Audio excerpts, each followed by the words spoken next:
অনেক রক্তের বিনিময়ে আমরা এই স্বাধীনতা পেয়েছি। বহু বিপ্লবের রক্তের বলিদান, দেশ মাতৃকার রক্তের বলিদান এই স্বাধীনতা। প্রকৃত শিব যিনি ছিলেন, তিনি কৈলাসে অর্থাৎ কেন্দ্রে বসার অধিকার যার ছিল, তিনি হচ্ছেন সুভাষচন্দ্র বসু।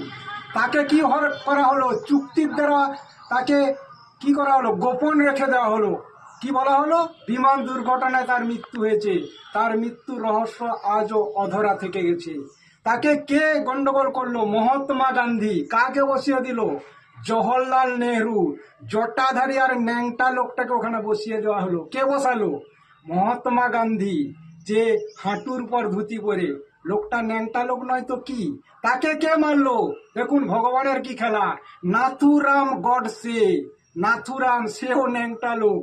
ভগবান গডসে তাকে পাঠালো, যা ধ্বংস কর। যে সুভাষকে যারা ধ্বংস করেছে তাকে তুই গিয়ে ধ্বংস কর। এই হচ্ছে ঘটনা।